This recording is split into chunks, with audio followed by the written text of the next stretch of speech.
सर्वसामान्यांच्या हक्काचा आवाज जागर जनस्थान। धुळे शहरातील प्रभाग क्रमांक 10 मध्ये विजयी झालेल्या भाजप उमेदवारांच्या हुल्लडबाजी करणाऱ्या कार्यकर्त्यांनी पराभूत झालेल्या शिवसेना शिंदे गटाच्या उमेदवाराच्या घरासमोर फटाके फोडल्याने वाद निर्माण झाल्यामुळे काही काळ तणावाचं वातावरण पाहायला मिळाले।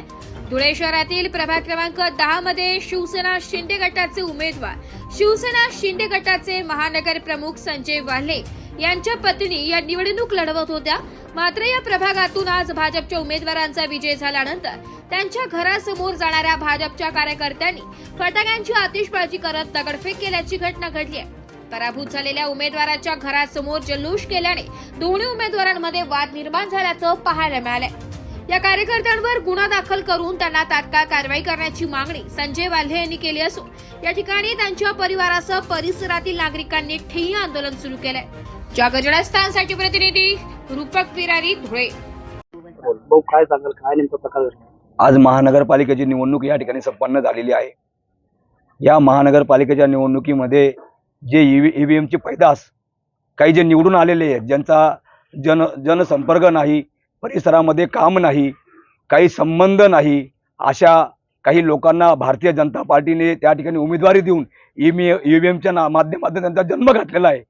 या जन्म घातलेल्या काही ईव्हीएमच्या पैदास नगरसेवकांच्या काही भाडोत्री कार्यकर्त्यांनी आज माझ्या घरावर आमच्या महिलांवर 100 ते 150 लोकांनी या ठिकाणी हल्ला केलेला आहे। सुदैवाने आम्ही घरामध्ये सगळे जेवण करत होतो। आमच्या हे बघत असाल तुम्ही की माझ्या अंगणामध्ये या ठिकाणी फटाकडे फोडण्याचाही प्रयत्न करा। एक दारोडा बेवडा तर असा होता, इतक्या जोरात त्यांनी गाडी आणली की तो गाडीवरून पडला आणि ती गाडी त्याची त्या ठिकाणी डोक्याला लागली आणि तो गंभीर जखमी त्या ठिकाणी झालेला आहे। भारतीय जनता पार्टीने ईव्हीएमच्या पैदासांच्या जीवावर अशा पद्धतीने हैदोस या धुळे शहरामध्ये मातवलेला आहे। नंगा नाच त्या ठिकाणी चालू केलेला आहे। आज हा जर त्यांचा विजय धुळे शहरामध्ये झालेला आहे, हा विजय जनतेने दिलेल्या मतावर अजिबात नाही, लोकशाहीच्या मार्गाने अजिबात नाही।